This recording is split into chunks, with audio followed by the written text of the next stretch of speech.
مصطفیٰ کمال صاحب آپ کو خوشامدید میں کیسے ہوگا سر؟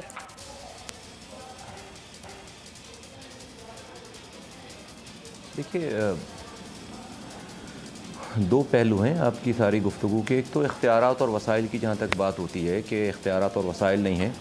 اگر کوئی موجودہ ڈسٹرکٹ گورنمنٹ کو یہ کہہ رہے کہ بھائی آپ انڈر پاسز اور فلائی اوورز اور نئے سکولز اور نئے ہاسپٹلس کیوں نہیں بنا رہے، تو وہ یقیناً کہہ سکتے ہیں کہ بھائی میرے پاس فلائی اوورز بنانے کے اختیارات نہیں ہیں، انڈر پاسز بنانے کے اختیارات نہیں ہیں، نئی سڑکوں کے بنانے کا اختیار نہیں ہے، ہاسپٹل اور school so on and so forth. لیکن اگر وہ یہ کہیں کہ میرے پاس کچرا اٹھانے کا بھی اختیار نہیں ہے اور میرے پاس نالوں کی صفائی کا بھی اختیار نہیں ہے، جو کہ آج کا ایشو ہے، آج کا ٹاپک ہے، یا ابھی پچھلے 10 دنوں سے جو کراچی میں ہو رہا ہے، تو یہ بالکل غلط بات ہے کہ وہ یہ کہیں. اس لیے کہ کچرا اٹھانے کا اختیار بالکل ان کے پاس ہے اور ان کے چیئرمینس کے پاس ہے، ان کے اپنے پاس ہے، میئر کے پاس ہے. اور اس کے علاوہ پھر نالوں کی صفائی کا اختیار ان کے پاس ہے، ان کے انڈر میں. اور یہ نالوں میں کی صفائی کے فنڈ نہ ملنے کا جو معاملہ ہے، مجھے یاد نہیں ہے 5 سالوں میں کہ ہمیں کبھی ہمیں کوئی یہ خیال بھی آیا کہ نالوں کی صفائی کے لیے کوئی فنڈ ملیں گے. اور یہ بھی تاثر غلط ہے کہ کوئی مشرف صاحب جو ہے وہ بوری میں پیسے لے کر آتے تھے اور مصطفیٰ کمال کو دے جاتے تھے. میں نے 16 سے 18 مہینے مشرف صاحب کے دور حکومت میں گزارا ہے اور میرا 36 مہینے کا ٹائم جو ہے وہ زرداری صاحب کی حکومت کے ساتھ گزرا ہے. 2008 میں مشرف صاحب چلے گئے تھے اور 2010 میں میرا ٹینیور ختم ہوا ہے. تو یہ تاثر یہ دیا جاتا ہے کہ یہ مصطفیٰ کمال نے کیا کام کیا. وہ تو مشرف صاحب نے مشرف پیسے دیتے تھے، تو بھائی مشرف صاحب تو میرے ساتھ صرف 16-17 مہینے رہے ہیں. زیادہ ٹائم تو زرداری صاحب پہ یہ الزام کیوں نہیں لگاتے کہ انہوں نے بھی مصطفیٰ کمال کو پیسے دیے ہوں، ان پہ تو الزام نہیں لگاتے. تو یہ میں ریکارڈ کی درستگی کے لیے بات کہہ رہا ہوں. تو ایشو جو ابھی اس وقت ہے کہ کیوں ہو رہے ہیں معاملات، کرپشن ہے اس وجہ سے، کردار نہیں ہے اس وجہ سے. بد کردار لوگ ہیں جو کام کرنا چاہتے ہیں وہ کر رہے ہیں، کرپشن کرنا چاہتے ہیں، اپنے مال بنانا چاہتے ہیں، وہ بالکل پراپر طریقے سے بنا رہے ہیں، اس میں کوئی کمی کسر نہیں ہے. لیکن جہاں تک بات ہے کہ یہ کام کیوں نہیں ہو رہا، اس لیے کہ ڈیفینیٹلی ان کی نہ اہلیت ہے اور نہ وہ کرنا چاہتے ہیں. آپ نے پوچھا کہ ہم کیسے کریں گے اس والی بات کو، ہم چونکہ سیاست کر رہے ہیں، میں کیسے کروں گا. نمبر 1، ان لوگوں کو مرنا یاد نہیں ہے کہ مرنے کے بعد ان کو حساب دینا پڑے گا. میں اس طرح کروں گا کہ میں کرپشن نہیں کروں گا. میرے پاس مجھے پتہ ہے، میں نے آج سے 7-8 مہینے پہلے یہ کہتے تھے کہ کچرا نہیں اٹھ سکتا. میں نے کہا تھا بھائی مجھے دے دو 3 مہینے کے لیے، میں صحیح کر دوں گا. انہوں نے میرا مذاق اڑانے کے لیے ایک آرڈر نکالا میرا پروجیکٹ ڈائریکٹر کا کہ میں پی ڈی گاربیج لگاتا ہوں مصطفیٰ کمال کو، جو ایم پی رہ چکا ہے، وزیر رہ چکا ہے، سینیٹر رہ چکا ہے، میئر رہ چکا ہے، چیئرمین ہے ایک پارٹی کا. اس کو انہوں نے ریڈیکیول کرنے کے لیے تو یہ سمجھے کہ میں بھاگ جاؤں گا. میں نے 2 گھنٹے کے بعد وہ ایکسیپٹ کر لیا. میں نے کہا آ جاؤ جی، میں کراچی کے لوگوں کے لیے پروجیکٹ ڈائریکٹر بننے کے لیے تیار ہوں. تو اس کے 14 گھنٹوں کے بعد انہوں نے اس آرڈر کو وڈرا کر لیا. یہ اس بات کا پتہ بتاتی ہے کہ اگر واقعی اختیارات اور وسائل نہیں ہوتے تو میں تو ان کا پولیٹیکل اوپوننٹ ہوں. یہ مجھے رسوا ہونے کے لیے 3 مہینوں کے لیے چھوڑ دیتے، مجھے فیسیلیٹیٹ کرتے، اور میں زمانے بھر میں اس کے بعد جب صفائی نہیں کر پاتا تو پھر میری سیاست جو ہے وہ ڈیفینیٹلی ختم ہو جاتی. ان کو پتہ تھا کہ اگلے دن سے کراچی صاف ہونا شروع ہو جائے گا. ایشو کیا ہے؟ ایشو یہ ہے، ایشو کردار کا، کام کرنے کا. ہمیں راتوں کو اپنے گھروں کو چھوڑ کر راتوں کو جاگنا پڑتا تھا اور لوگوں کی صبح کو بہتر بنانے کے لیے. کیوں کرتے تھے یہ کام؟ اس لیے کہ ہمیں اس وقت بھی اللہ کا خوف تھا کہ مرنے کے بعد ہم سے پوچھا جائے گا، یہ جو ذمہ داریاں آپ کو دنیا میں ملتی ہیں اس کا حساب دینا پڑے گا ہر کسی کو. جس کو جتنا بڑا رتبہ ملا ہوا ہے اس کو اسی حساب سے حساب دینا پڑے گا. اگر کسی ایک انسان کی بھی بددعا لگ گئی تو دنیا بھی خراب ہے اور آخرت بھی خراب ہے. اور ان لوگوں کو جو آج کے لوگ ہیں مجھے لگتا ہے آپ کی بات سے مجھے ایسا لگ رہا ہے، یہ تاثر مل رہا ہے کہ صرف نیت کا مسئلہ ہے، یہ وسائل اور اختیارات کا مسئلہ نہیں ہے. مصطفیٰ کمال صاحب، آج آپ نے بات سنی ہوگی ناصر حسین شاہ صاحب کی. وہ فرما رہے ہیں کہ کچھ شرارتی لوگ ہیں جو نالوں میں پتھر ڈال دیتے ہیں، جس کی وجہ سے یہ نالے چوک ہو جاتے ہیں اور پھر اس کے بعد یہ اوور فلو ہو جاتا ہے اور لوگوں کے گھروں میں پانی چلا جاتا ہے. آپ سمجھتے ہیں جو بات کریں یہ درست ہے، ایسا ہوتا ہے؟ اور اگر کرتے ہیں تو کون لوگ ہیں، کون ہیں وہ شرارتی لوگ؟ تو میں نے سنی نہیں ان کی بات، اور میرے پاس تو مجھے نہیں پتا کہ انہوں نے کیا کہا. لیکن میں سمجھتا ہوں کہ جو حکومت وقت کے لوگ ہوتے ہیں ان کا کام صرف اطلاع دینا نہیں ہوتا، ان کا کام صرف خبریں سنانا نہیں ہوتا. خبریں سنانے کے لیے نیوز کاسٹر تمام ٹی وی چینلز پہ موجود ہیں. ہمیں خبریں سنانے کا کام نہیں ہے وزراء کا اور حکومت کے لوگوں کا. اگر فرض کریں کوئی ایسا کچھ کر بھی رہا ہے تو ان کو پکڑے گا کون, ان کو روکے گا کون؟ آپ کا کام صرف کیا اطلاع دے دینا ہے؟ تو میں نہیں سمجھتا کہ ایسی کوئی بات ہے بھی, اس لیے کہ بھائی ہر طرف کچرا مٹی گند بلا ہے, تو وہ تو سب چیزیں ڈیفینیٹلی گٹروں میں اور نالوں میں ہی موجود ہے, اس کی کوئی صفائی نہیں کر رہا. تو میرا نہیں, اس میں جگہ ہی نہیں بچی ہوئی نالوں میں کہ جو کوئی جا کر بوری لگائے اور جو ہے وہاں پر پتھر لگائے, وہ پہلے پتھروں سے بھری پڑی ہوئی ساری جگہیں. اچھا مصطفیٰ کمال صاحب, آپ کی کیونکہ پچھلے 3 دن سے آپ کی بات سامنے آئی ہوئی ہے جس پہ آپ یہ اختیارات اور وسائل کے حوالے سے بات کریں, تو ایم کیو ایم کے لوگ جو میرے پروگرام میں آ رہے ہیں, میں نے ان سے سوال کیا تھا کہ آپ مصطفیٰ کمال صاحب کے ساتھ ایک دفعہ پہلے بھی ایک اتحاد ہو رہا تھا جس میں فاروق ستار صاحب تھے, آپ تھے, پھر اس کے بعد اس کا ڈرا بیک کیا ہوا وہ ہم سب کے سامنے. لیکن میں نے سب سے یہ سوال پوچھا کہ اگر مصطفیٰ کمال صاحب کی بات کر رہے ہیں تو کراچی کی بہتری کے لیے آپ کے پاس 1 مہینے کا ٹینیور اب باقی رہ گیا ہے, کراچی کی بہتری کے لیے مصطفیٰ کمال صاحب سے مشورہ کیوں نہیں لے لیتے؟ تو ایم کیو ایم کی جانب سے جواب یہ آ رہا ہے کہ یہ صرف اور صرف سیاسی بیان بازی ہے, سیاسی بیان داغا جا رہا ہے. سر از اٹ پاسبل کہ آپ لائیو موجود ہوں, آپ ہی کوئی مشورہ دے دیں اس شہر کی بہتری کے لیے, آپ ہی کچھ درد جو دل میں رکھتے ہیں کراچی والوں کے لیے ان کا بھلا ہو جائے؟ نہیں, مشورہ میں کن کو دوں؟ جو لوگ جن کا مجھے پتہ ہے کہ ان کی پرائورٹی یہ نہیں ہے, ان کی پرائورٹی کچھ اور ہیں, وہ اپنی عیاشیوں میں لگے ہوئے ہیں, اپنے حرام میں لگے ہوئے ہیں. میں اگر کسی سے کچھ کہنا چاہتا ہوں تو میں لوگوں سے کہنا چاہتا ہوں کراچی کے کہ یہ جو حکمران ہیں, چاہے وہ شہر کے حکمران ہوں, چاہے وہ صوبے کے حکمران ہوں, چاہے وہ ملک کے حکمران ہیں, وہ یہ کہتے ہیں, لوگوں سے میں کہہ رہا ہوں کہ وہ یہ کہتے ہیں کہ بھئی ہم تو لوگوں کے ووٹوں سے منتخب ہو کر آئیں. تو وہ صحیح کہتے ہیں, یہ غلط نہیں کہتے.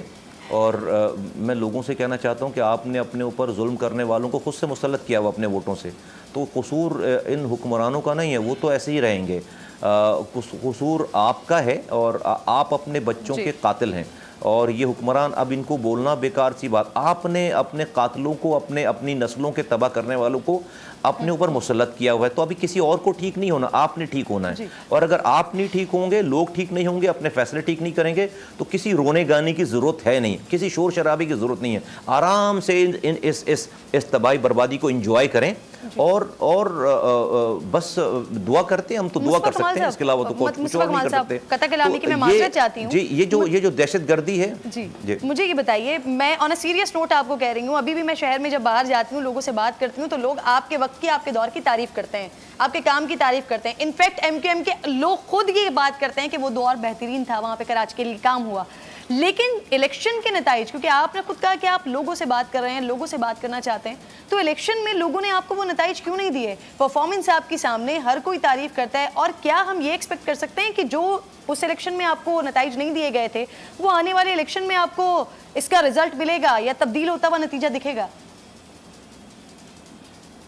دیکھیے, ہمارے الیکشن والے دن 9:16 پر ہمارے 3 رزلٹس آئے ہوئے تھے, 3 رزلٹس, اور 3 رزلٹس میں, تینوں رزلٹس میں ہم لیڈ لے رہے تھے 1,500 2,000 ووٹوں سے. اس کے بعد کراچی کا رزلٹ غائب ہو گیا, اور میں صرف ایک رزلٹ, ایک سیٹ کی آپ کو مثال دوں. ارشد وورا کی سیٹ پر ان کے 21 پولنگ اسٹیشنوں پہ 8,222 ووٹ ٹی وی پہ میرے پاس فوٹیج ہے آج بھی, اور ان کے 305 پولنگ اسٹیشنوں کا رزلٹ رہتا تھا, اور وہ 1,500 کی لیڈ سے جو ہے وہ آگے تھے.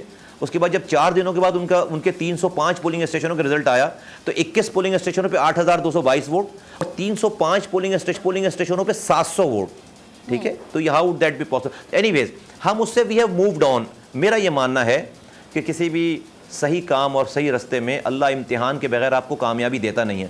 2018 کا الیکشن میرا اور میرے لوگوں کے لیے امتحان تھا بہت بڑا. اللہ ہمیں چیک کرنا چاہتا تھا کہ آیا کہ یہ یو ٹرن لیتا ہے, آیا استقامت کے ساتھ کھڑا ہوتا ہے, یہ فرسٹریٹڈ ہو جاتا ہے, چلا جاتا ہے. ہم نے دیکھیں, ہم نے اپنی کشتیاں جلا کر, ہم تو روزانہ, مجھ سے میرا رب یہ نہیں پوچھے گا قبر میں کہ بھائی تو ایم پی اے بن کر کیوں نہیں مرا, تو ایم این اے بن کر, تو میئر بن کے کیوں نہیں مرا. میرا رب مجھ سے پوچھے گا تو نے حق کی بات کی یا نہیں کی. میں دونوں ہاتھ اٹھا کر اس دنیا میں بھی کہتا ہوں, مرنے کے بعد بھی کہوں گا, میں نے, اللہ میرا جانتا ہے کہ ہم نے حق کی بات کی ہے, میرے کارکنان حق کی بات. اب لوگوں کو میں ان کے گن پوائنٹ پہ, ان کے گنوں پہ, ان کے سروں پہ گن نہیں رکھوں گا کہ بھائی مجھے ووٹ دو. میں اپنی پارٹی کے ساتھ کھڑا ہوں. آج لوگ تباہی بربادی دیکھ رہے ہیں, ہم ہر الیکشن پارٹیسپیٹ, جب تک ہماری سانسوں میں سانسیں ہیں, ہم ہر الیکشن پارٹیسپیٹ کریں گے, اپنا کردار بتائیں گے, اپنا میسج بتائیں گے, بتائیں گے, اپنی لیگیسی بتائیں گے اور لوگوں پہ چھوڑ دیں گے. لیکن میرا یہ ماننا ہے کہ آج جو شہر کے حالات ہیں, میرے پاس فیڈ بیک ہے, میرے پاس کارکنوں کا فیڈ بیک ہے, میرے پاس عوام آ رہی ہے, کوئی بھی نہیں کہہ رہا کہ ہمارے علاوہ کوئی شہر کو ٹھیک اور کر سکتا ہے. اور میرا خیال آنے والا وقت پی ایس پی کا ہے. آپ نے M N A M P A کی بات کی تو مجھے یاد آیا سر, پاکستان تحریک انصاف کے ایم این اے مستعفی ہو گئے نجیب ہارون صاحب, ان کی جانب سے یہ خبریں وہاں سے آ رہی تھیں کہ شاید پی ایس پی سے کوئی رابطہ ہو رہا ہے یا پی ایس پی جوائن کرنے والے ہیں. مصطفیٰ کمال صاحب, ہے کوئی رابطہ آپ کا ان سے یا آنے والے وقتوں میں ایسا ہونے جا رہا ہے پی ایس پی جوائن کر رہے ہیں؟ ہماری بات چیت ہے نہیں, ہمارے لوگوں کی سلام دعا ضرور ہے, لیکن وہ پی ایس پی اس طرح کی کوئی بات نہیں کہ وہ پی ایس پی جوائن کرنے جا رہے ہیں. اچھا مصطفیٰ کمال صاحب, ایک اور چیز, جب آپ آغاز میں جب آپ لوگ آئے تھے 2016 تو اس وقت مجھے بہت اچھے طریقے سے یاد ہے کہ آپ نے آتے ہی پاکستان کے حوالے سے بات کی تھی, پاکستان کے مسائل کے لیے بات کر رہے تھے. لیکن اب پی ایس پی محدود اور صرف کراچی کی سی جماعت بن گئی ہے, بڑے بڑے ایشوز ہو رہے ہیں, فیٹف کا مسئلہ ہے, نیب کا مسئلہ ہے, اس کے علاوہ دیگر معاملات چل رہے ہوتے ہیں, لیکن آپ کی جانب سے کوئی پارٹی پالیسی یا کوئی بیان نہیں دیا جاتا, پاکستان کی کوئی بات نہیں ہو رہی ہے. نہیں, میں سمجھتا ہوں کہ شاید تھوڑی سی آپ کی نظر سے نہیں گزری ہوگی چیزیں. ہم نے 18ویں ترمیم پہ اپنا پورا موقف ہم نے لے رکھا ہے. ہم نے پاکستان میں جو یہ بجلی کا کرائسس ہے اس کے اوپر اپنا پورا موقف دے رکھا ہے. ہم نے سندھ کے ایشوز, تمام ایشوز کے حوالے سے ہم نے موقف دے رکھا ہے. ہم ابھی فیبرری میں لاڑکانہ میں جلسہ کر کے آئے ہیں, جا کر لاڑکانہ سندھ کے ایشوز کے حوالے سے. پاکستان میں ہم نے این ایف سی ایوارڈ اور پی ایف سی ایوارڈ کے حوالے سے ہم نے اپنا موقف دے رکھا ہے. میں نہیں سمجھتا کہ پاکستان کی کوئی چیز ایسی ہے, کوئی بھی ایک ایسا ایشو ہے جہاں پر میں کشمیر میں جا کر ہم نے, جب یہ سارا یہ 1 سال پہلے ہوا, سب سے پہلی پارٹی وہاں پہنچنے والی کشمیریوں کے پاس وہ پاک زمین پارٹی تھے. میں خود گیا, انیس قائم خانی میرے ساتھ تھے اور لوگ میرے ساتھ تھے, میری پوری سینٹرل کیبنٹ کے لوگ گئے. تو ایسی بات نہیں. نمبر 2 یہ کہ کراچی اٹ سیلف پاکستان ہے. کراچی پاکستان کا 70% ریونیو کما کر دینے والا شہر ہے. یہاں پر ہر زبان بولنے والا لاکھوں کی تعداد میں رہتا ہے. پاکستان کی ساری سیاست ایک طرف, کراچی کی سیاست ایک طرف. کراچی کی سیاست پاکستان کی سیاست ہے. بالکل ٹھیک ہے مصطفیٰ کمال صاحب, جواب آ گیا. میرے پاس کیونکہ بالکل کلوزنگ کا وقت ہو گیا ہے, مجھے آپ سے آخری سوال کا جواب لینا ہے. شارٹلی مجھے بتا دیجیے گا, فاروق ستار صاحب پچھلے پروگرامز میں بھی بات کرتے رہے ہیں, آپ کو دعوت بھی دے رہے تھے وہ کہ آپ وہ جو ایم کے ایم بحالی کی ایک تحریک چلا رہے ہیں, تو وہ چاہ رہے تھے کہ آپ کے ساتھ مل کر کام کا آغاز کیا جائے, جو ایک اتحاد میں نے پہلے بھی ذکر کیا آپ کا اور فاروق ستار صاحب کا ہو چکا ہے. ہے کوئی ایسے چانسز کہ آپ اور فاروق ستار مل کر کراچی کے لیے کام کریں؟ نہیں, میرا نہیں خیال ہے. ان کا نظریہ اور میرا نظریہ بالکل ڈیفرنٹ ہے. فاروق ستار صاحب یا ان کے اور لوگ جو ہے وہ مہاجر نام کی سیاست کرنا چاہتے ہیں. میں مہاجر ہوں, میں مہاجروں کی سیاست کرنا چاہتا ہوں, لیکن تمام لوگوں کو ساتھ لے کر, پختونوں کو, بلوچوں کو, سندھیوں کو, پنجابیوں کو. میں سمجھتا ہوں کہ مہاجر نام کی صرف سیاست کرنے سے سب سے بڑا نقصان مہاجروں کو ہوگا. ان کو ہم آئسولیشن میں لے گئے 30 سالوں میں, تو ان میں اور مجھ میں بہت بنیادی فرق ہے. ان کی سیاست اگر یہاں پر پنپے گی تو یہاں پر لڑائی ہوگی, جس طرح 30 سالوں میں لڑائیاں ہو رہی تھیں کہ مہاجروں کے علاقے بٹے ہوئے ہیں, پختونوں کے علاقے بٹے ہوئے, بلوچوں کے علاقے بٹے ہوئے. میں نے اس سیاست کو ختم کیا ہے, میں نے آپس میں جوڑنے کی بات کی ہے, اور ہم یہاں سے لے کر کشمور اور کشمور سے کشمیر تک تمام پاکستانیوں کی سیاست کرنا چاہتے ہیں. آج بلوچستان میں ہمارا سیٹ اپ ہے, آج گلگت بلتستان میں ہم الیکشن لڑیں گے انشاءاللہ تعالیٰ. میرا سندھ میں سیٹ اپ ہے, خیبر پختونخوا میں ہمارا سیٹ اپ ہے, پنجاب میں ہمارے آفیسز ہیں. تو فاروق ستار صاحب کی سیاست چونکہ مہاجر نام کی سیاست ہے, میں بالکل مہاجر ہوں, لیکن میں مہاجر نام پر سیاست نہیں کرنا چاہتا. پالیسیز دونوں کی الگ ہے, نظریہ الگ ہے. بہت بہت شکریہ آپ کا. سبسکرائب کریں اور بیل دبائیں تاکہ کوئی خبر رہ نہ جائے.